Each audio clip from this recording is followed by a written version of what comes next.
Wa alaikum assalam wa rahmatullahi wa barakatuhu. Thank you all so much. Thank you so much to MATIN Talks for this great honor and privilege to share some words with this beautiful and diverse audience today. Um, and Bismillah, I begin in the name of Allah subhanahu wa ta'ala, the creator of the heavens and the earth, the highest of the high and the greatest of the great, the most generous and the ultimate knower of hearts. Imagine living alongside a beautiful forest, snow-capped trees, rivers flowing. Imagine getting married, being in bliss with your new wife, providing for her with the earnings you receive off your small street-side shop. Imagine having 4 children, enjoying your days and nights with them, when all of a sudden, a Sunni extremist organization shows up to your town. They kidnap the children in the village, they rape the women, they brutalize the men. Your life's earnings are taken away and your jewelry shop is burnt to the ground. The men who do majalis, who recite poetry for Imam Hussein, are targeted. You witness the body parts of your anjuman being dismembered in the streets. Nightmares of children being kidnapped appear daily in your dreams.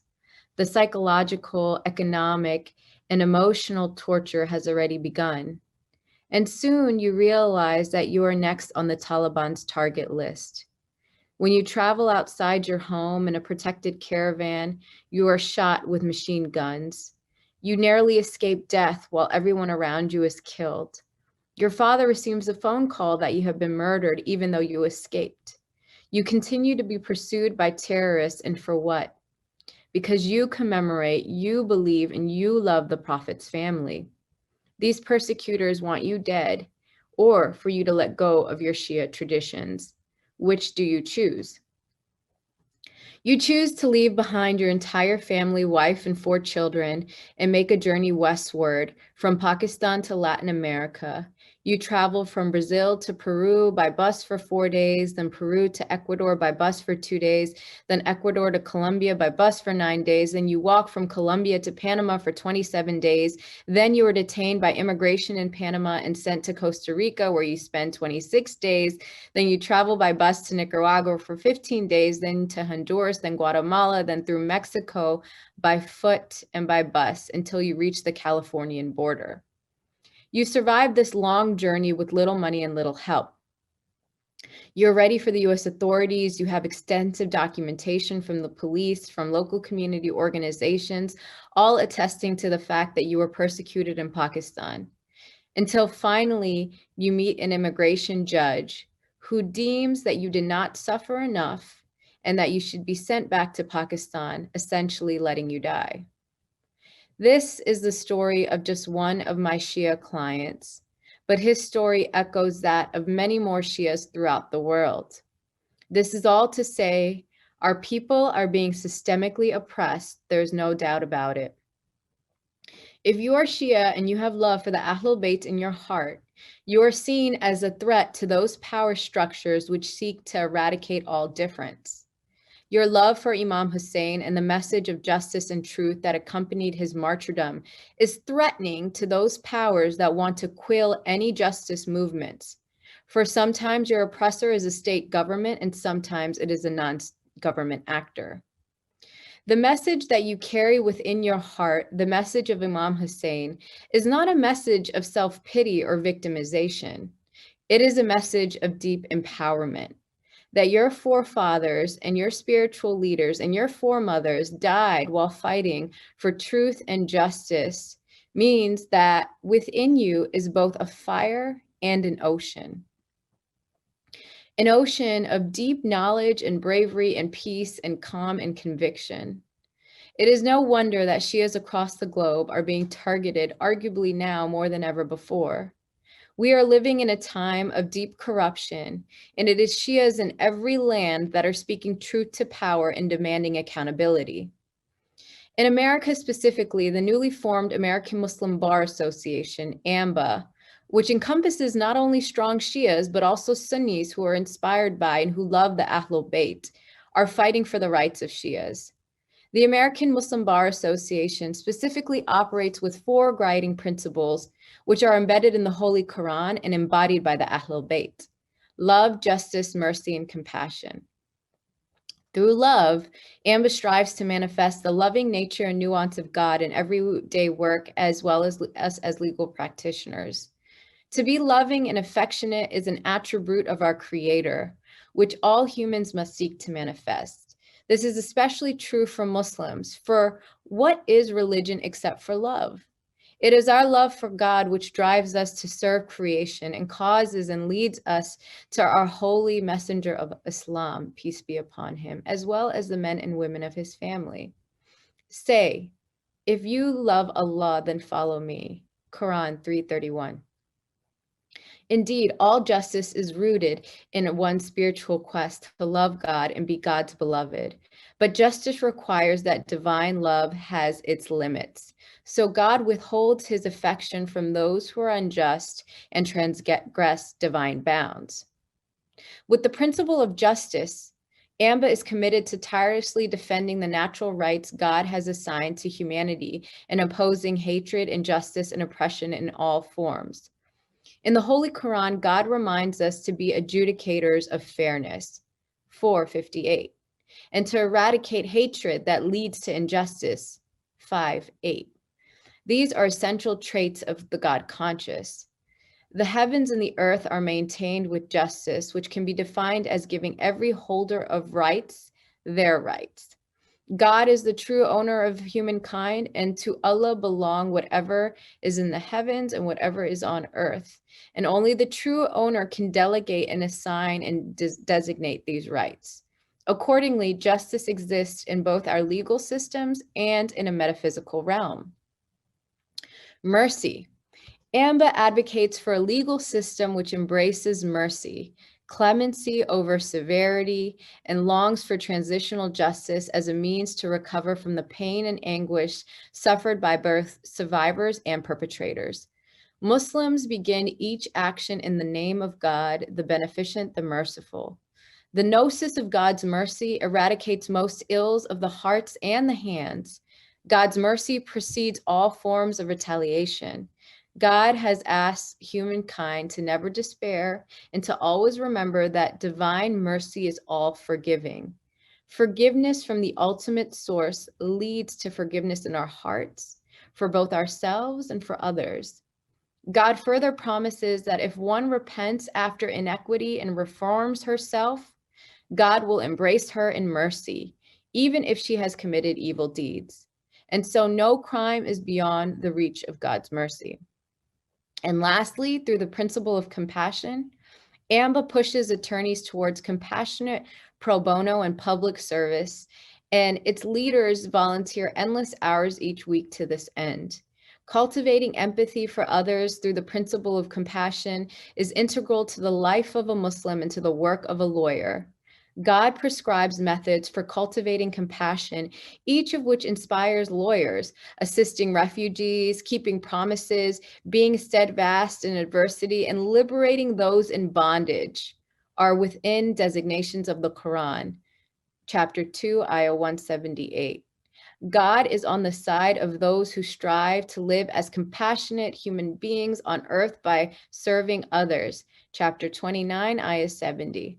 Public service results from the inculcation of the compassionate heart, and compassion work essentially leads to goodness, the reward for which is nothing but more goodness. Chapter 55, ayah 61. With these principles in mind, we work to combat everything from racism to America to occupation in Palestine. But we are raising the profile of one issue that Muslim American organizations, which are largely Sunni run and Saudi funded, have refused to pursue: Shia persecution. One way our attorneys help to fight persecution is by demanding that foreign governments hold accountable Shia persecutors and by asking U.S. political and executive leaders to relax relationships with these nations until they show that they are aligned or that they are not embedded with the Shia persecution happening on their lands. Another thing we do to fight Shia persecution is to raise awareness in the grassroots. There are a few obvious truths that even in America, Shias experience some form of discrimination. Many of our students have been asked not to pray in MSA gatherings, for we pray with our hands by our sides.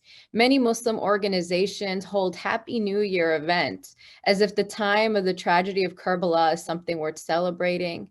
They are unaware of their triggering behaviors.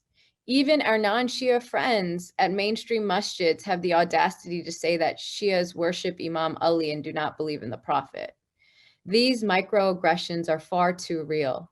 To fight against these realities, we are changing the culture of Muslim America. We are centering Shia voices. We are no longer hiding in the shadows and allowing anti-Shia rhetoric, thought, or feeling run rampant in America. We are showing, in the words of our AMBA advocacy vice chair, that we are here to thrive and not just to survive. And with this thriving, we are also working to help those who come to our border, having suffered Shia persecution overseas. Specifically, as Muslim American attorneys, we are helping those of our Shia brethren who need help through the law. We are connecting them with resources that they need to win their asylum cases. For those of you who are unaware, asylum is the protection granted by a nation to someone who has left their native country seeking refuge in a new country, aka becoming a refugee. Under the 1951 United Nations Refugee Convention, which the US signed and subsequently ratified in 1967, the United States is obligated to accept refugees and asylum applicants from other countries where such people face serious threats to live their lives or to live freely. Congress implemented the refugee definition and these obligations formally through the enactment of the Refugee Act of 1989, which is incorporated into federal law as Section 207 and Section 208 of the Immigration and Nationality Act, also known as the INA. The U.S. Attorney General has discretion to grant asylum to an applicant in two main scenarios. One, where an applicant establishes past persecution, and two, where an applicant establishes a well-founded fear of future persecution in their home country. Both past and future persecution must be on account of 5 protected grounds for asylum: race, religion, nationality, political opinion, or membership in a particular social group. Shias are often eligible for asylum because they fall within 2 of these categories: religion and membership in a particular social group. The client I discussed earlier was persecuted not only because he was Shia, which is on account of his religion, but also because he was part of the Pastaran, a particular social group that works for the welfare of other Shias in Pakistan. There is a final element, however, that must be proved to qualify for asylum in the United States. That is that the persecution must take place at the hands of the foreign government or entities that the government is unwilling or unable to control, such as Al-Qaeda or the Taliban. This last element, whether or not the government is willing or able to control the non-state actor, is crucial. Sometimes the government is willing but not able to control the actor, and sometimes the government is able but not willing to control the actor. For example, the state of Israel has the ability to control settler colonialists who inflict violence against Palestinians in the West Bank, but they're not willing to do so for whatever malevolent reasons. They allow the persecution against Palestinians to continue. In contrast, the Pakistani government will showcase that it has undertaken certain military operations against the Taliban, but clearly the Pakistani government is wholly unable to control the Taliban, particularly in the federal administered tribal areas where their control is highly suspect. Unfortunately, immigration judges across the country forget that this is a two-step disjointed test, and many Shias who come to this country seeking asylum are sent back because the immigration judge who assessed their case believes that their government of their home country has at least the ability or willingness to control the persecutor. They oftentimes do this legal test in one quick step, conflating the terms ability and willingness and not engaging in the proper legal analysis as required by the law. That is where lawyers come in. To make sure that judges engage in proper legal analysis, and to ensure that if they do not, we appeal to higher and higher courts to review the opinions of judges below. This is what I did for my Shia asylum-seeking client pro bono. Pro bono means when you represent someone for free, usually an indigent client.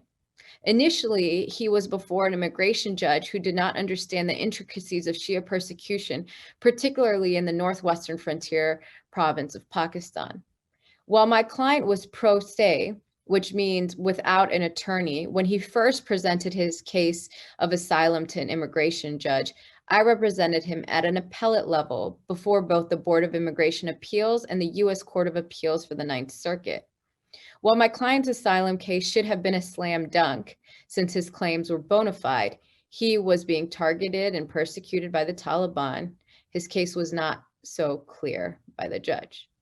We are working within entire legal systems that spend countless resources to ensure that immigrants are not allowed in this country, even our poorest and most vulnerable immigrants, refugees, and asylum seekers. This fight is real, and it is up to us as Shia lawyers, particularly to ensure that judges in America understand just how badly Shias around the world are being treated. We must engage in this legal fight even in our pro bono time. But AMBA, as mentioned before, does not just engage in the law or the legal fight against Shia persecution through the courts. Our fight against persecution is multifold. We understand that really changing the narrative and increasing awareness requires a robust extrajudicial engagement and thoughtful strategy. This is why we have a social media manager who works to get our messages into the world and a policy chair who helps us formulate ways we can take our messaging to Congress. AMBA also needs your help. We are run completely off the hundreds of volunteer hours of our attorneys and students. So if you're an aspiring attorney, an undergraduate student, or a law student, we would love for you to get involved in the fight against Shia persecution.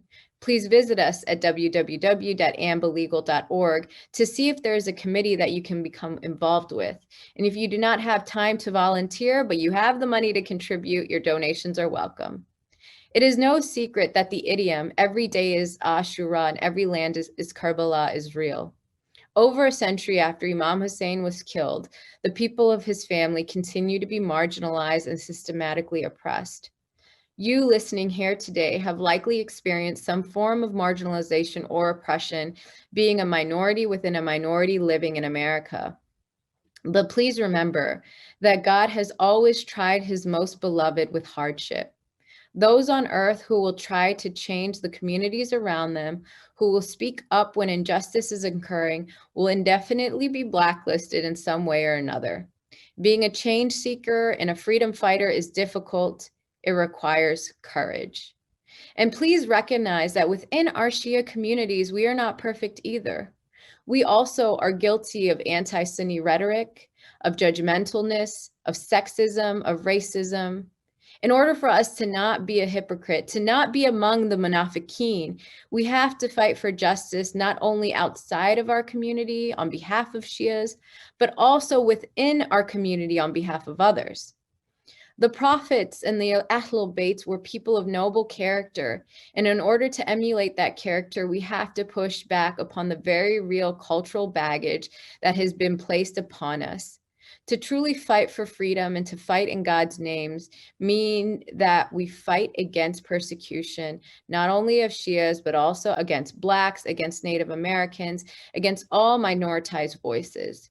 And again, this work is difficult. To let go of misconceptions and bigotry that is around us and within our hearts, to truly speak up in uncomfortable situations is hard, but we must. For this is what Imam Hussein did, alayhi salam. And even if the expression of our voice means that when we expose ourselves to discrimination or persecution, we must not engage in any sort of self-victimization. What made the Ahlul Bayt beautiful is that they knew and they mastered the alchemy of changing hardship into ease. Even on the Battle of Karbala, Imam Hussein whispered his munajat to Allah subhanahu wa ta'ala, and all he could express was love and joy in the midst of what could be seen as the world's greatest tragedy. It is this power that we must tap into, learning how, despite hardships, we are being empowered with the mercy and grace of Allah subhanahu wa ta'ala constantly. We brothers and sisters have been given an amazing power through the love of the Ahlul Bayt. This love is almost like a third eye, an intuition, an insight, a voice that guides us towards justice and tolerance, peace and love for all of Allah subhanahu wa ta'ala's most beautiful creations. And while we can use the aql, the brains that God has given us to fight against Shia persecution, we know that ultimately all control belongs to God. And so just as we fight for freedom and justice here on earth in this dunya, we must fight for freedom within our own souls, and we must send our prayers to the metaphysical realm and beg God for assistance and tawfiq in our efforts. For this engagement in the unseen realm, rather than share my own words, I would like to end with the sacred dua by Imam Taqi al-Jawad on removing persecution.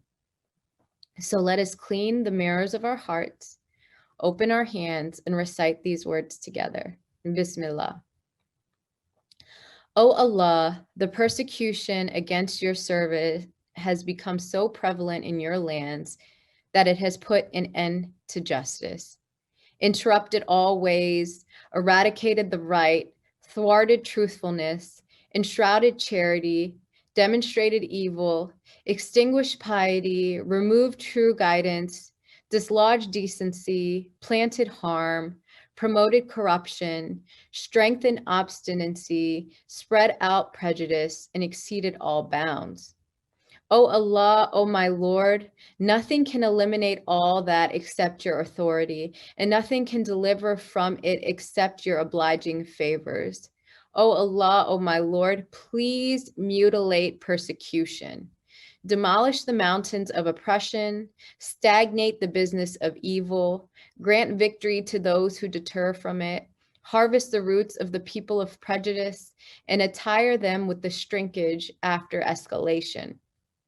O Allah, afflict them with inaction immediately, send down on them exemplary punishments, and put to death the life of wickedness, so that the terrorized will be secured, the terrified will calm down, the hungry will become full, the lost will be guarded, the fugitive will find a place of settlement, the escapee will return home, the poor will be satisfied, the refugee will be sheltered, the old will be respected, the infants will be shown mercy, the wronged will be treated fairly, the wrongdoers will be humiliated, the distressed will be relieved, the agonies will be driven away, the populace will find rest, discrepancy will be wiped out, knowledge will be exalted, peace will be prevalent, dispersion will be amassed, faith will be strengthened, and the Quran will be practically recited.